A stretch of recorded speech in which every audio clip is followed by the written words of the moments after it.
얼마 전 저희 취재수첩 Y에서 보도해드렸던 사건인데 붙잡혔습니다. 이른바 서울의 한 여대에서 아저씨 냄새로 한 여학생이 기가 막히게 마약을 투약하고 마약을 유통하려 했던 남성의 낌새를 눈치챘는데 그 남성 경찰이 붙잡았습니다. 저말 함께 보시죠.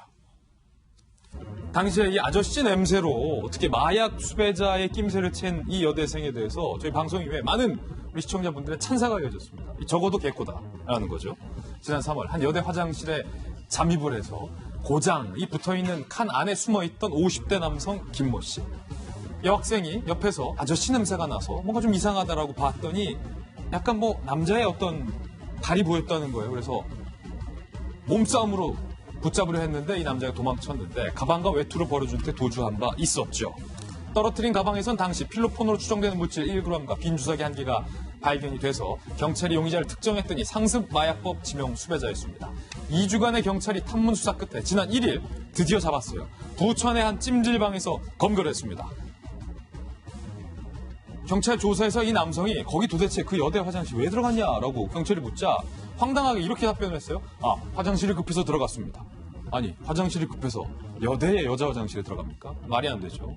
경찰 조사해본 결과 여자 화장실에 잠입하기 위해서 자기가 직접 고장 이 글자도 써서 안내문까지 붙이는 등의 치밀한 계획을 했었고 과거 수차례 마약 투약 혐의와 성폭행 전력까지 있었던 사실이 확인이 됐습니다.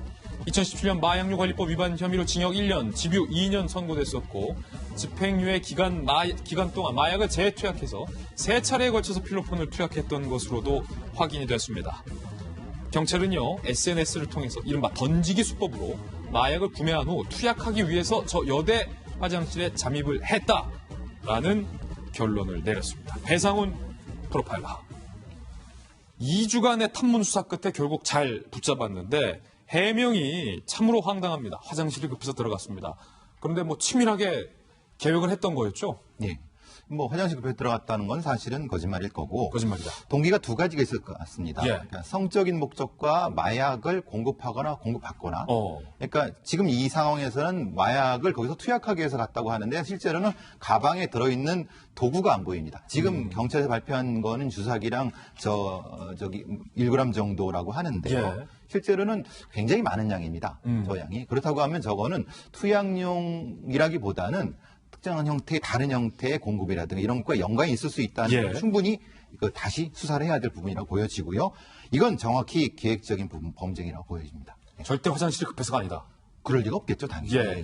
그 전과를 보니까 성폭행 전력이 있었어요. 물론 전과를 갖고 이 사람의 미래를 판단하는 것은 절대 있어서는 안 되는 일이지만 프로파일러께서 아까 범행 동기 중 하나가 어떤 성적인 동기도 있다. 혹시 그 과거의 성폭력 전력도 있으니까 이 여대생이 낌새를 눈치채지 않았으면 어쩌면 더 큰 범죄로 이어질 수도 있지 않았을까. 좀 아찔한 생각도 드는데. 아무래도 낌새라고 하는 것은 방송에서 말씀드리지 못하는 상황일 겁니다. 아마 어떤 특정한 소리라든가 이런 것이 있었기 때문에 그렇다고 보면 이건 성적인 것이 분명히 존재하는 것이고요.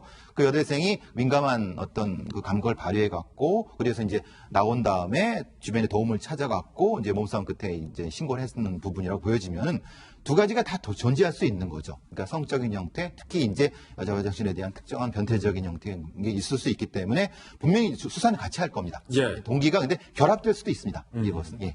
마약과 어떤 성적인 동기가 결합될 수도 있다. 예. 범죄 프로파일러시니까 사실은 많은 강력 범죄를 분석을 해보셨는데 저는 이 사건이 굉장히 독특했던 게 이 냄새로서 어떤 그 범행의 장면을 유추해내고 정확히 맞췄다는 건데 혹시 과거 프로파일링을 하셨을 때 어떻게 이렇게 현장에서 나는 어떤 아저씨 냄새로 뭔가를 특정했던 기억이 있습니까? 이제 특정 범죄자 같은 경우는 특정 감각에 아주 유난하게 각성된다고 어라우징이라고 하는데. 어라우징. 예, 각성 포인트가 다른 경우가 있습니다. 그건 이제 특정한 성범죄자 아니면 어떤 다른 형태의 범죄자 같은 경우는요, 감각하는 수용체가 다르기 때문에요. 그건 충분히 가능한 얘기입니다. 가능한 얘기다. 예, 이 여대생이 어떤 형태인지는 굳이 말씀드릴 필요는 없고요. 그렇지만 저희 같은 경우는 이제 전철 CCTV 같은 걸 쭉 볼 때 행동 패턴이 조금 다릅니다. 그러니까 감각이 다른 거죠. 그러니까 여성한테 조금 밀착해서 붙는 부분이죠. 예. 그러면 성범죄자구나라고 해서 그렇게 추적하는 경우. 그러니까 분명히 이런 경우가 나타나는 겁니다. 그렇군요. 예. 어떤 감각은 다르지만 냄새로 뭔가 본질적으로 낌새를 눈치채는 거나 어떤 시각적인 것을 판단하는 거나 본질은 예, 같다. 예. 그렇군요. 손소 변호사님. 네. 이분 이미 2017년에 마약 혐의로 집유 2년을 선고받았는데 이게 던지기 수법이라는 게 나와요. 뭐 구체적인 그런 용어를 참 계속해서 언급하는 게 적절치 않을 수도 있겠습니다만 이제 많은 논에 나오고 있기 때문에 이 마약을 판매하고 또 마약을 사서 또 투약하는 거잖아요. 네. 그런 경우에 여러 가지 수법들이 그동안 있었습니다. 마약을 이제 사고 파는. 근데 그중에 최근에는 이제 SNS를 통해서 간편하게 서로 접촉을 하고 그다음에 이제 무통장 입금 등을 통해서 송금을 하면 돈이 들어오면 그다음에 특정한 장소를 정해서 놓고 가는 거죠. 예. 놓고 가면 그다음에 뒤따라와서 그 물건을 가지고 가는 그런 형태를 이제 통칭해서 던지기 수법이라고 하는데 최근에 이제 SNS의 이용이 편하고 그리고 또 굉장히 좀 다양하고 많이 있기 때문에 수사기관이 포착을 하면은 뭐 찾을 수 있겠습니다만 수사기관이 찾지 못하는 그런 경우도 굉장히 많아요. 그렇군요. 그렇기 때문에 이런 수법들이 지금 횡행하고 있는 것이고요. 또 이 사람은 이미 징역 1년에 집행유예 2년 받은 상황이에요. 그런데 이 집행유예 기간 동안에 고의범죄를 저질러서 또 금고 이상 실형이 이제 확정되면은 이제 집행유예의 그 효력이 없어지거든요. 그렇다면 먼저 선고됐던 징역 1년까지도 이제 징역형을 실제로 복역을 해야 되는 그런 상황이 되는 건데 이제 그거는 재판이 판결이 언제 확정될지에 따라 가지고 굉장히 큰 차이가 생길 수 있습니다. 그리고 또 이게 재범률이 높은 범죄인데 예. 이게 사실 재범률이 높다는 거는 확실하게 체포돼서 처벌받은 것만 확인한 거거든요. 그런데 실제로는 훨씬 더 많은, 체포되지 않은 범죄는 훨씬 더 많을 거예요. 즉 마약 범죄가 그냥 퍼지게 되면은 점점 더 급속도로 퍼지게 된다는 점을 참 주의 깊게 봐야 될 것 같고. 그 던지기 수법, 뭐 최근에 로버트 할리 씨가 네. 마약을 구매했던 방법도 이 던지기 아니었어요? 그렇습니다. 게다가 이 SNS의 이용 예. 그리고 또 이제 온라인 계좌를 통한 송금 이런 게 어린 사람들도 쉽게 할 수 있습니다. 그래서 미성년자들도 학생들도 할 수 있다는 점에서 굉장히 큰 문제가 되고 있는 것이죠. 많은 사건들을 또 직접 담당을 해보셨으니까 혹시 어떤 이런 아저씨 냄새로 뭔가 사건이 반전을 맞는 그런 경험이 좀 있었습니까? 글쎄요, 제가 했던 사건 중에 뭐 냄새 때문에 확 달라진 거는 뭐 쉽게 찾아보긴 어려운 것 같은데. 이례적인 사건이에요. 근데 간혹 더 신기한 경우는 있어요. 왜냐하면 이건 과학적으로 잘 설명이 되지 않는 부분인데, 예.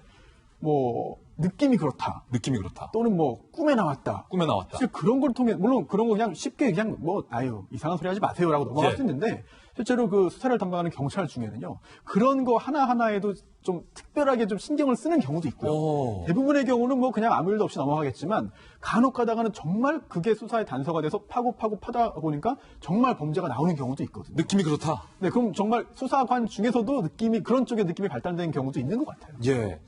참 제가 그거를 사이코메트릭 기법이라고 합니다. 그건 뭡니까? 사이코메트릭. 제가 아까 변호사님 말씀하신 것처럼 특정한 감각을 키워갖고 수사관한테 교육을 시켜서 그것을 통해서 범죄 수사를 진행하는 기법을 사이코메트릭 기법이라고 합니다. 그렇군요.